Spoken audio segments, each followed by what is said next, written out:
Оңтүстік Америкадағы қарлы орманның ортасында Ден есімді саяхатшы жерден шығып, периметрдің бос болып көрінгенін байқап, айналасына шашылған заттарын жинап жатыр. Енді есін жиған соң, аман қалған адам пана іздеп маңайды аралай бастайды.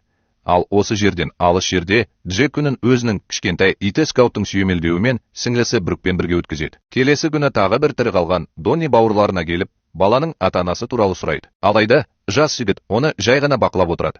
Және Джек оған жауап бермейтінін түсініп, ер адам олардың жақсы екенін тексеру үшін басқа уақытқа оралатынын айтады. Сонымен бірге Ден пана іздеп саяхатын жалғастырады. Ал кейінірек ағалары мен әпкелері ұйықтауға дайындалып жатқан шатырға барады. Осы уақытта сыртта бір топ зомби ес-түссіз жатқан сияқты қозғалмай қалады. Уақыт өте келе бұл тіршілік иелері барған сайын қозып, түнде айналаны аралай бастайды. Тіпті ерлі зайыптыларды резиденцияның ішінен бақылап үлгереді. Келесі күні таңертең Джек пен Брук Донни мен оның әйелі Меланидің келуіне тап болады. Егер олар сол жерде жалғыз қалса, қауіпсіз болмаймыз деп мәлімдейді. Көп ұзамай ерлі зайыптылар баладан оларға сенуін сұрайды. Ал Джек құлықсыз болса да, олардың өтінішін қабылдауға шешім қабылдайды. Ымырт жабылған кезде Ден ұйықтап жатқан зомбилер тобына тап болған кезде орман арқылы саяхатын жалғастырады және уақытты босқа өткізбей, оларды жоюға аттанады. Олар осы жұппен қатар өмір сүре бастағанда, Джек олардың енді кетпейтінін байқайды және олардың арасындағы әңгімені естиді. Онда Донни резиденция аман қалу үшін тамаша бекініс екенін айтады. Нәтижесінде ол олардың ниеттеріне алаңдай бастайды және әпкесі мен итінің қасындағы жасырын бөлмелердің бірінде түнеуді шешеді. Осы жерден алыс жерде Ден қалың қарда ұзақ уақыт бойы мақсатсыз кезіп жүргеннен кейін бас тарта бастайды және осының бәрінен шаршап, ол шешеді. Мұның бәрін мылтықпен аяқтау үшін. Ымырт жабылған кезде Джек басқа тірі қалғандармен бірге қонақ бөлмесінде демалып жатқанда, ит оған қауіпті бірдеңе болатынын ескертеді. Тез арада бала Брукты жасырын бөлмеге тығылу үшін алып кетеді. Содан кейін көп ұзамай оның бүкіл денесінде құрысулар пайда бола бастайды. Олар қонақ бөлмеде жалғыз қалған сәтте Донни мен Мелани үйдің терезесінің жанындағы зомбилер тобына соқтығысып қалады. Жасыру үшін жарықты өшіріңіз. Алайда бұл тіршілік иелері әйнектен өтуге тырысады. Ал мылтықты алған кезде ер адам әйелінің әп-сәтте жоғалып кеткенін байқайды. Екінші жағына жеткенде Донни Меланидың еденде жатқанын көреді және ол әрекет ете алмай тұрып, оған тіршілік иесі шабуыл жасайды. Бұл жұпты оңай жояды. Таңертеңден осының бәрін аяқтау жоспарынан бас тартқаннан кейін орманның ортасында оянады және бір түрлі көк жіпке тап болғанда ол ізімен жүруді шешеді. Осының арқасында аман қалған адам ағасы мен әпкесінің үйіне жетеді және ол жақындаған кезде оны Брук таңғалдырады.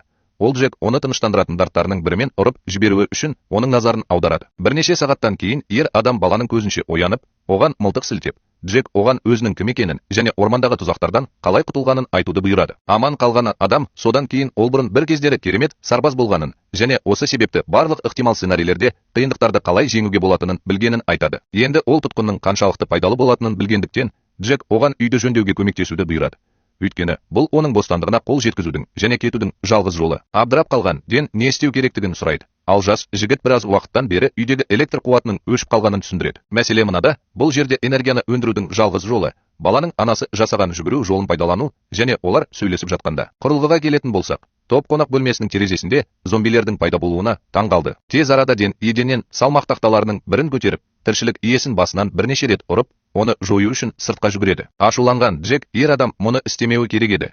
Өйткені терезелер оқ өткізбейтін, сондықтан тіршілік иелері ешқашан кіре алмайды дейді. Ымырт жабылған кезде Ден қысқа қорқынышты түстен кейін оянып, өз ойын бос ұстауға тырысып, жүгіру жолымен жүре бастайды. Үйдегі электр қуаты қайта қосылуы керек. Келесі күні Джек орманның барлық жерінде орнатылған тұзақтарды тексеруге барады және тексеру кезінде ол зомбилердің бірін сымдарымен ұстап алғанын байқайды. Осы кезде жақын жерде бір жерден оқ атылып, тіршілік иесін оятып, бала тез қашып кетеді. Назар аудармау үшін. Сонымен бірге орманда бір-екі қарулы ер адам және бүкіл аймақта зомбилерді аулап жүрген жас қыз пайда болады. Қорыққан Джек бөренелердің бірінің артына тығылып, үнсіздігін сақтай отырып, қауіпсіздікті сақтай алады. Ал аңшылар жою үшін басқа тіршілік иелерін іздеуге шығады. Осы уақытта Деннің үйінде Брук оянып, оның әлі де қорқынышты иісі бар екенін айтады. Осы қорлаудың бәрінен шаршаған ол душ қабылдауға бел буады. Көп ұзамай аман қалған адам отбасының әкесінің гардеробындағы киімдерін киіп, оған көмектесу үшін қыз оған шаш қыстырғыштарының бірін береді. Енді ол жуынып, жаңа киімдерін киіп алған соң, Ден Брукпен бірге таңғы ас әзірлеп жатыр.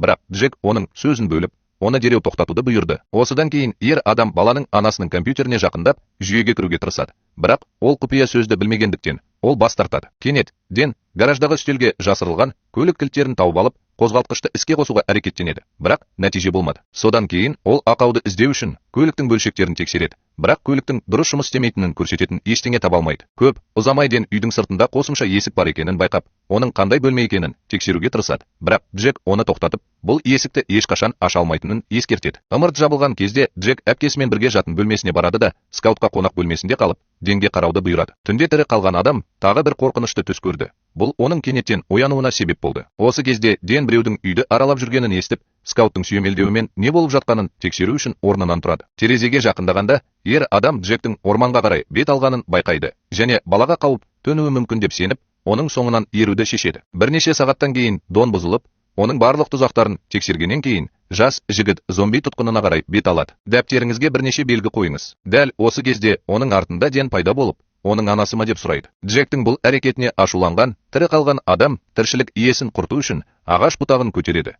Бірақ бала оған мылтық сілтеп, оны тоқтатады. Мен жас жігіттің мұның бәрін жалғастыруына еш кедергі жоқ екенін түсінемін. Дэн зомбилерге шабуыл жасау әрекетінен бас тартады, және резиденцияға оралғаннан кейін бала әрқашан қорғайтын есікті ашуды шешеді. Бұл тірі қалған адамға оның қабырғалары жүздеген сызаттармен сызылған тергеу изоляторынан басқа ештеңе емес екенін анықтауға мүмкіндік береді. Осы кезде Дэн резиденцияның арғы жағында тұрған көліктің шуын естіп, не болып жатқанын тексеру үшін жүгіреді. Ол кіреберістің алдында тұрған жүк көлігіне тап болғанда, ер адам Джекке жасырынып қалу белгісін беріп, Брукты құтқару үшін жолға шығады. Үйдің ішінде Дэн терезеден сұлбаны көргенде баспалдақпен жоғары көтеріліп бара жатыр. Сол кезде резиденцияның ішінде екені анықталды. Бала бұрын кездескен аңшылардан басқа ешкіммен қоршалмаған. Ер адам терезеден шыға салысымен, тірі қалған адам ас үйге кіріп, оған шабуыл жасау үшін пышақ табуға тырысады.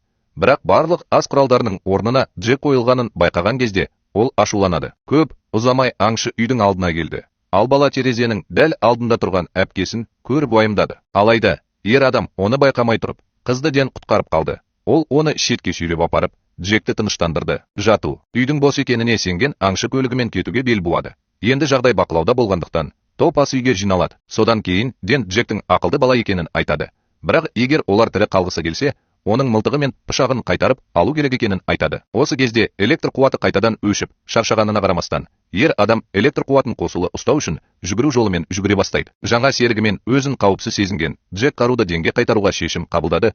Ол оған алғысын білдіреді. Осыдан кейін ер адам ағасы мен әпкесін төсекке жатқызып, терезелер арқылы орманды бақылап, қонақ бөлмесінде толық тыныштықта отырады. Келесі күні Брук жаңа достарын бірге таңғы ас ішу үшін оятады. Олардың неліктен жалғыз қалғанын түсінгісі келген Дэн Джекке сұрақ қоя бастайды. Ол жақын жерде қала бар ма деп сұрайды. Ал бала жалғыз елді мекен осы жерден 1 сағаттай жерде екенін айтады. Көп ұзамай Дэн ерлі зайыптылардың ата-аналары осы қалада ма деп сұрайды. Бірақ Джек жауап бермей, тақырыпты өзгертуге тырысады. Абдырап қалған ер адам бұл жұпқа не болғанын білгісі келетінін айтады, және барлық сұрақтардан шаршаған бала ата-анасының үйде екенін айтады. Ол енді тірі емес. Кейінірек ер адам гаражда бір баламен сөйлесіп, егер ол көлікті жөндей алса, олар оны жөндей алатынын айтады. Бұл жерден бірге кетіңіз, сонда олар солтүстікке қарай жүре алады. Құлықсыз болса да, Джек бұл идеямен келіседі және скаутты да өзімен бірге алып кетуді талап етеді.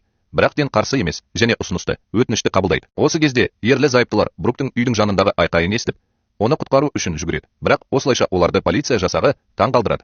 Аңшылар, егер олар жақындаса, қызды жойып жіберемін деп қорқытады. Ашуланған Джек жындыға әпкесін тез арада босатуды бұйырады. Ал Дэн оларды бейтараптандыруға тырысуы мүмкін екенін айтады.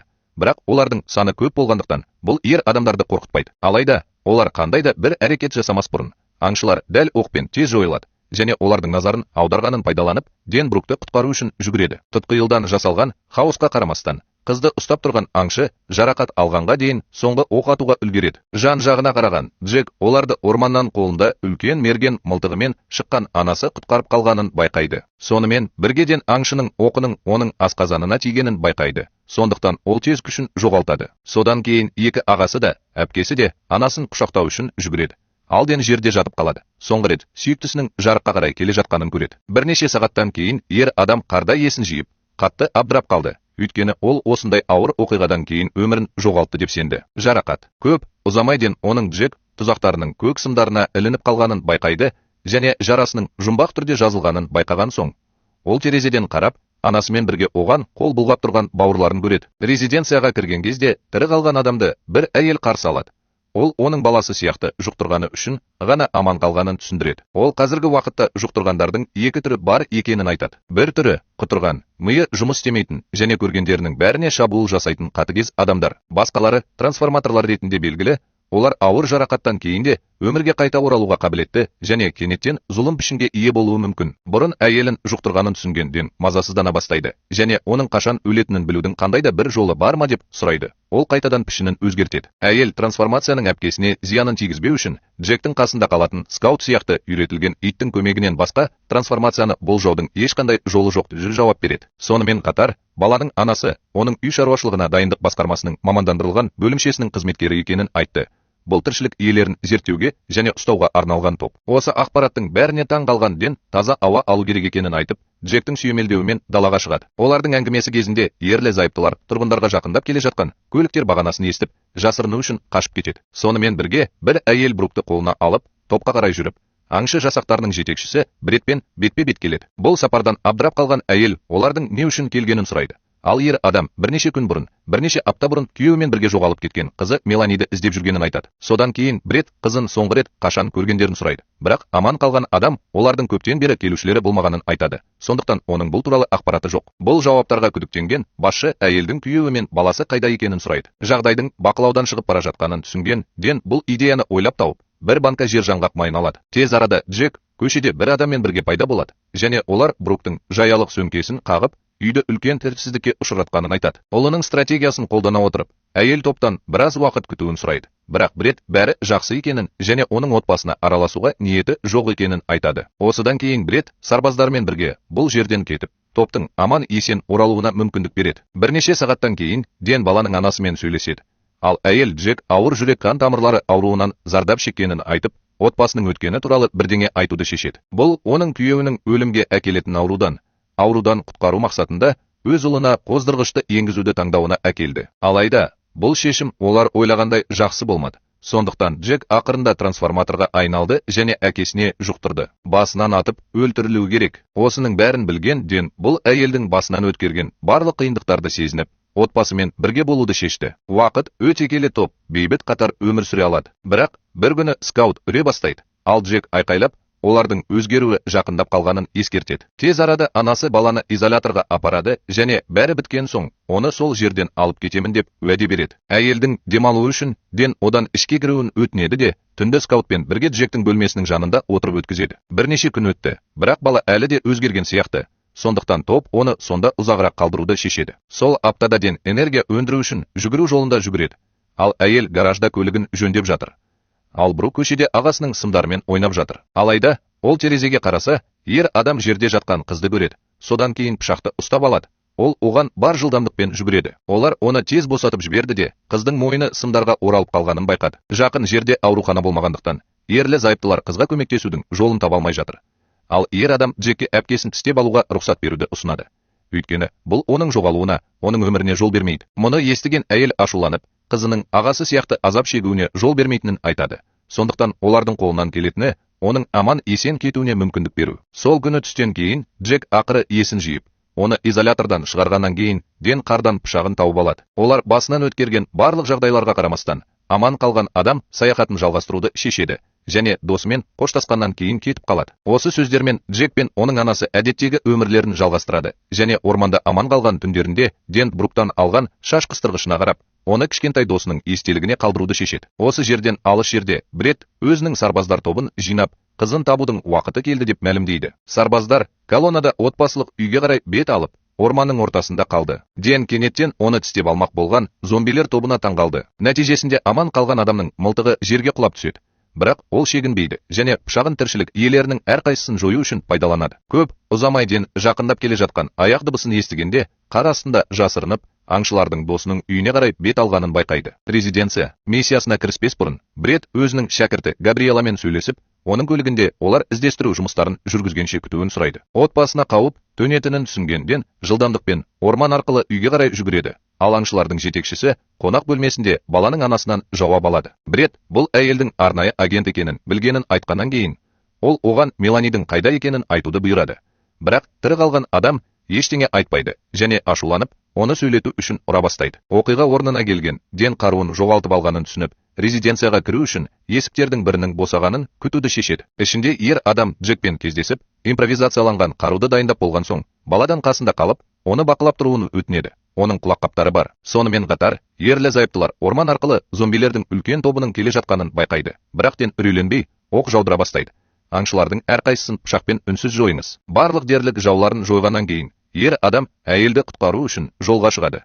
Бірақ Бред пен оның сарбаздарының қоршауында қалады. Тез арада Ден Джекке анасын бөлмеден шығару туралы белгі беріп, өзін пышақтап тастайды. Қызыл майшабақ балаға үй-жайдан әйелмен бірге кетуге мүмкіндік береді.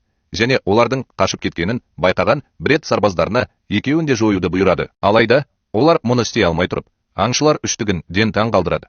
Ол өзінің хайуан кейпінде оянып, сарбаздарды жойғаннан кейін, ол көшбасшыны мойнынан күшті тістеп өлтіреді. Досының қолынан шығып кеткенін түсінген әйел Джекке оны екінші қабатқа дейін шығарып салуға шақырады.